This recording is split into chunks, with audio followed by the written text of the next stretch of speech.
வணக்கம். இங்கிலீஷில் உள்ள டங் ட்விஸ்டரை போல தமிழிலும் டங் ட்விஸ்டர்ஸ் என்று அழைக்கக்கூடிய பல விஷயங்கள் உண்டு. சித்திரமும் கைப்பழக்கம், செந்தமிழும் நாப்பழக்கம் என்பது போல் பல அற்புதமான சிறந்து விளங்கிய செம்மையான செறிவுடைய மிக மிக அழகான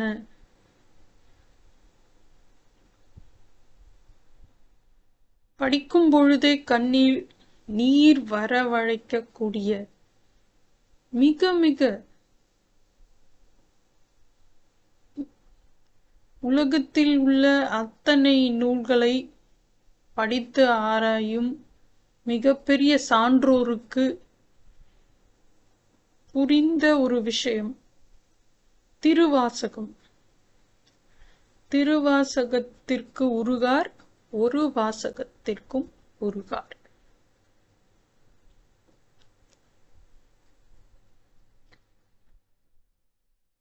திருவாசகம் தமிழில் ஊறிய, தமிழில் தொண்டு புரிந்த, பல தலைவர்கள் நிறைந்த, குறிப்பாக உவே சாமிநாத ஐயர் முதற்கொண்டு, பாரதியார் முதற்கொண்டு பற்பல பெரிய சான்றோர்கள் அளித்த தெளிவுரை கொண்டு தாங்கள் அதற்குண்டான விளக்கங்களை அறிந்து கொள்ளவும், எனக்கு தெரிந்த வாக்கியங்களை கூறுகிறேன். எனக்கு தெரிந்த விஷயங்களை நான் படித்தவரையில் உங்களுக்கு விளக்குகிறேன். தங்களுக்கு கடவுள் மேல் அபிப்பிராயம் உண்டு என்றாலும் சரி, இல்லை என்றாலும் சரி, இலக்கியங்களில் சங்கத்தமிழில் இலக்கியங்களில் எல்லா வகையிலும் நம்முடைய முன்னோர்கள் வாழ்ந்த சீரிய வாழ்க்கை முறை, நாம் வாழும் இந்த மேம்போக்கான வாழ்க்கை முறையை விட பல மடங்கு, பன்மடங்கு மிக மிக உலகத்தார் வியக்கும் வண்ணம் வாழ்ந்தவர்கள் நம் முன்னோர்கள். அவர்களுடைய வாழ்க்கை முறை இன்று விஞ்ஞானம் என்று சொல்லக்கூடிய மிகப்பெரிய விஷயங்களில், பிக் பேங் தியரி என்று சொல்லக்கூடிய விஷயங்களில், பிளாக் ஹோல் தியரி என்று சொல்லக்கூடிய விஷயங்களில் கூறப்பட்டுள்ள, நிரூபிக்கப்பட்டுள்ள பல விஷயங்களை சங்க இலக்கியங்கள் தெள்ளத் தெளிவாக, மிக மிக தெளிவாகவும் எளிமையாகவும் அனைவரும் புரிந்து கொள்ளக்கூடிய வகையிலும் அழகான வரிகளில் கூறி சென்று உள்ளார்கள். சிவபுராணம்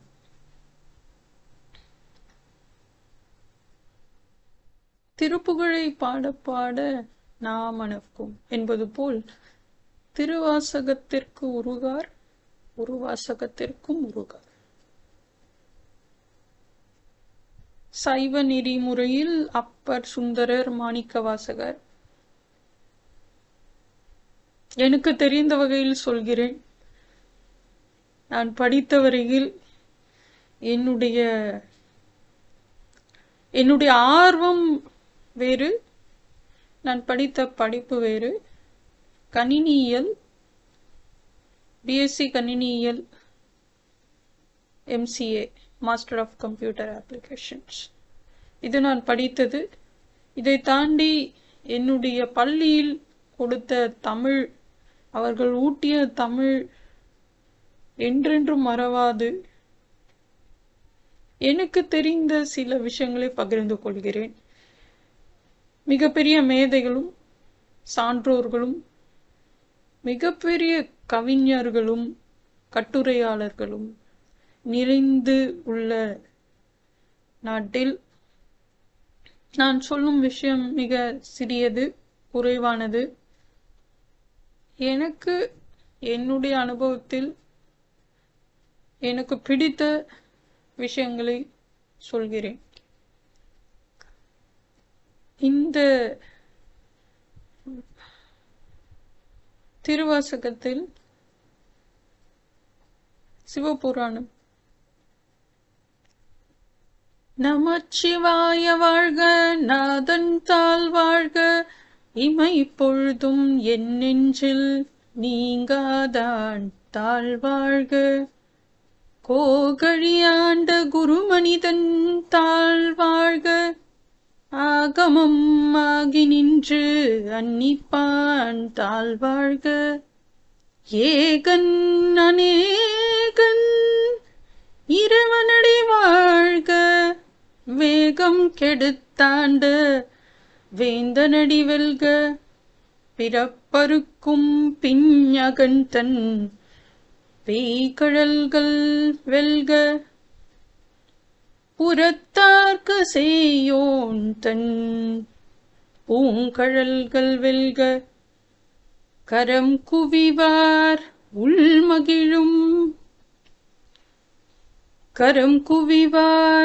உள்மகிழும் கோன் கழல்கள் வெல்க சிரம் குவிவார் உள்மகிழும் சீரோன் கழல் வெல்க. சிவபுராணம் இந்த இதுடைய தொடர்ச்சியாக வருகின்ற ஒவ்வொரு வரியிலும் இந்த பைனரி என்று சொல்லக்கூடிய இந்த டுவல் நேச்சர், அத்வைத்தம் என்று சொல்லக்கூடிய விஷயம் இரண்டாக உலக முறையை இரண்டாக பார்க்கும் விஷயங்கள் பல உண்டு. யாவையுமாய் அல்லையுமாய், எல்லாமே நீதான், எதுவுமே இல்லைங்கிறதும் நீதான். யாவையுமாய் அல்லையுமாய், எத்தனை அழகான ஒரு வரி. அதுபோன்றே அளவு இல்லாதவன்,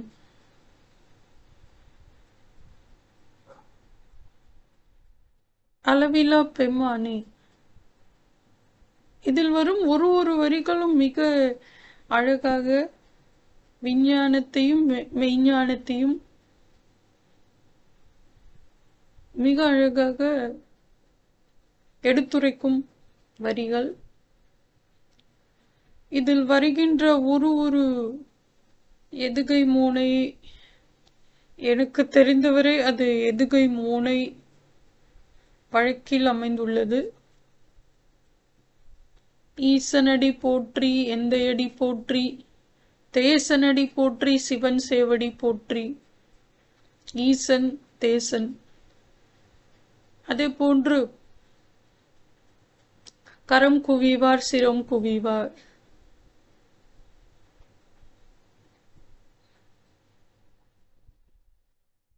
ஏகன் அநேகன். இந்த வரியில் உள்ள ஏகன் அநேகன் என்ற ஒரு அழகான ஒரு விஷயத்தை சொல்லியிருக்கிறார்கள். ஏகன் அநேகன். பரமாத்மா என்பது துவைத்தம் என்கிற ஒரு வார்த்தையில் ஆ என்ற விஷயத்தை சேர்க்கிறார். அத்வைத்தம், அத்வைத்தம். அதுபோன்று ஏகன் அநேகன். ஏகன் என்ற வார்த்தையில் ஆ என்ற வார்த்தையை சேர்த்து அநேகன். எவ்வளவு அழகாக தமிழிலும் சமஸ்கிருதத்திலும் பின்பு ஆங்கிலத்திலும் பல மொழிகளிலும் இந்த மாதிரியான விஷயங்கள் உள்ளன. துவைத்தம் முன்பு ஏ சேர்த்தால் ஆ சேர்த்தால் அத்வைத்தம். அதுபோல ஏகன் அநேகன், ஏகன் அநேகன் என்ற விஷயத்தில் துவைத்தம் அத்வைத்தம் அடங்கியுள்ளது. சிறு முரண்பாடு. ஏகன் அது அத்வைத்தத்தை சார்ந்தது, அநேகன் துவைத்தத்தை சார்ந்தது. இப்படிப்பட்ட ஒரு சிறப்பான விஷயத்தை ஒரே ஒரு வரியில் சிறப்பாக சொல்லியிருக்கிறார்கள். ஏகன் அநேகன் இறைவனடி வாழ்க.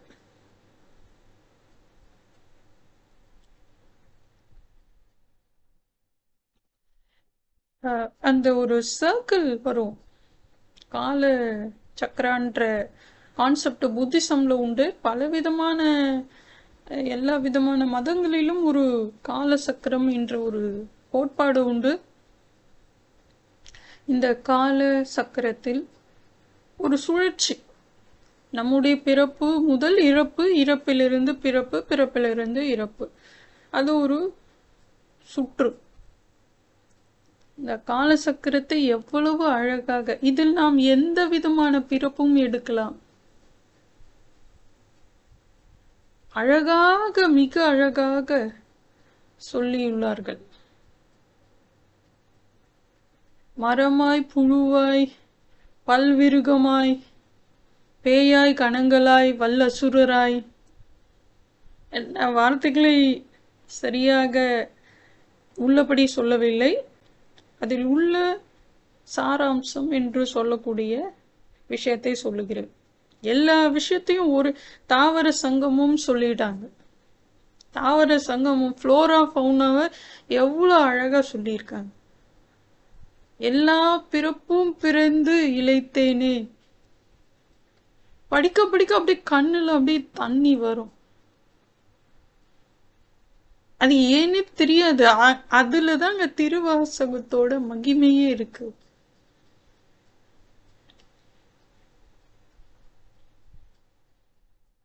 நீங்க கடவுளை உணர்வது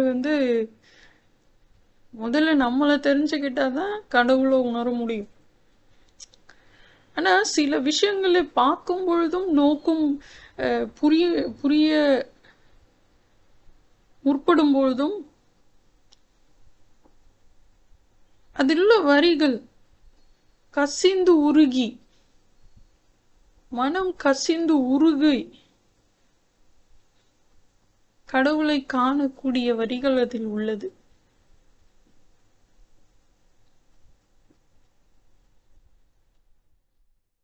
எல்லாமே சொல்லியிருக்காங்க. ஆக்கம் அளவு, குவான்டிட்டி, ஒரு இவ்வளவுதான் சாமி, இவ்வளவுதான் இவ்வளவுதான் இப்படி அப்படின்னு சொல்ல முடியாது. ஆக்கம் அளவு, எப்படி தோன்றிய கடவுள் எப்படி தோன்றினார், ஆக்கம் அளவு, இறுதி அந்த எதுவுமே கிடையாது. ஆக்கம் அளவு இறுதி, எவ்வளவு அழகா ஒரு மூணே விஷயங்க. மூணே விஷயத்துல மொத்த கடவுளின் தாத்பரியம் முடித்து வைத்துள்ளார்கள். ஆக்கம் அளவு இறுதி. தோன்றிய விஷயம், எப்ப தோன்றினார், எண்ணிக்கை, எங்க, இந்த மாதிரி விஷயம் இல்லாத ஒருத்தராய் இருப்பவர் கடவுள். அவருக்குன்னு ஒரு குவான்டிட்டி இல்ல, அவருடைய கருணைக்கோ இவ்வளவுதான் கடவுள், இவ்வளவுதான் இவ்வளவுதான் இவ்வளவுதான் இவ்வளவுதான் அப்படிலாம் சொல்ல முடியாது. அந்த அளவு அப்படின்னு எடுத்துக்கலாம். இன்னொன்னு அளவு. மூன்று உலகத்தை அளந்தவர் சிவபெருமான் இல்ல, மூன்று உலகத்தை அளந்த அந்த வாமன அவதாரம் உங்களுக்கு நீங்கள் தெரிந்து வைத்திருப்பீர்கள். 3 அடிகளால் உலகத்தையும் அளந்து விட்டார். கீழேந்து மேல ஒரு அடி, விண்ணொரு அடி, மண்ணொரு அடி, 3வது அடி இல்லை. அப்ப தலையை கொடுத்தாரு சக்கரவர்த்தி. அது அந்த என்கிட்டதான் எல்லாம் இருக்கு, என்னால எல்லாமே கொடுக்க முடியும் அப்படின்ற ஒரு கர்வம், மமதை இருந்த நல்ல ஒரு சக்கரவர்த்தி. ஆனால் அதிக ஒரு மமதை என்று சொல்லக்கூடிய கர்வம் மிகுந்த ஒரு சக்கரவர்த்தியா இருந்தார். அப்பொழுது வாமன ரூபத்தில் திருமால் அவதாரம் எடுத்து 2 அடிகளில் விண்ணையும் மண்ணையும் அளந்து 3 அடிக்கு கேட்டபொழுது தலையை கொடுத்தார் மகாபலி சக்கரவர்த்தி. அது மாதிரி அளவுங்கிறது எந்த விஷயத்திலுமே இல்லை. மேல இருக்காரா கீழே இருக்காரா, எல்லா இடத்துலயும் இருக்காரு. அவருக்குன்னு ஒரு அளவு இல்லை. அவருடைய கருணைக்கும் அளவு இல்லை. இறுதி, அந்த முடிவு, தி எண்ட் அப்படின்ட்டு படத்துல போடுவோமே, அந்த மாதிரியான விஷயங்கள் கடவுளுக்கு கிடையாது. ஆக்கம் இல்லை, அளவு இல்லை, இறுதியும் இல்லை. அடுத்த லைன் சொல்றாரு பாருங்க, எவ்வளவு அழகா சொல்றாரு. ஆக்குவாய்.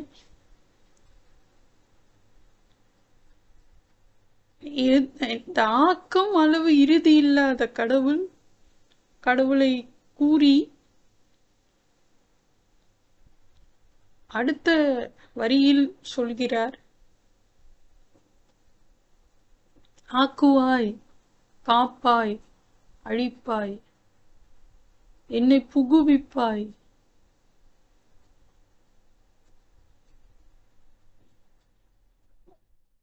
பல இந்த வரிகளை கூறும் பொழுது உள்ளம் கசிந்து உருகாத அந்த வரிக்கு ஏன் அந்த வரியை கூறினார்கள் என்பது இந்த வரிகளை பாடும் பொழுது உணர்வீர்கள். திருவாசகத்துக்கு உருகாதார் ஒரு வாசகத்துக்கும் உருகார். அந்த வரியை அனுபவித்தவர்கள் மட்டுமே புரிந்து கொள்ள முடியும். கறந்த பால் கண்ணலோடு நெய் கலந்தார் போல. பாயசம் வேற என்ன கலப்பாங்க? கறந்த பால், கண்ணல் என்றால் கரும்பு. கரும்பு போட போறது இல்ல, சர்க்கரை. கறந்த பால் கண்ணலோடு நெய். பாலும் சர்க்கரையும் கலந்து போய் நெய் எதற்கு போடுவார்கள்? பாயசம் பண்ணும் பொழுதுதான் போடுவார்கள். அது எந்த அளவுக்கு தித்திப்பாகவும் அமிர்தமாகவும் இருக்கும் என்று கூறுவதற்கு இந்த ஒரு வரியை சொல்கிறார்கள். கறந்த பால் கண்ணலோடு நெய் கலந்தார் போல.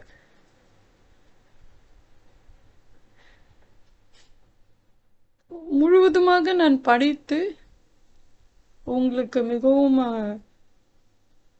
புரியும் அளவிற்கு என்னால் இயன்றவரை, எனக்கு தெரிந்தவரை பகிர்ந்து கொள்கிறேன்.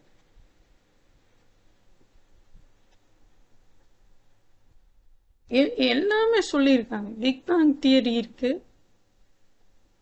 இந்த அத்வைத்தம் இருக்கு.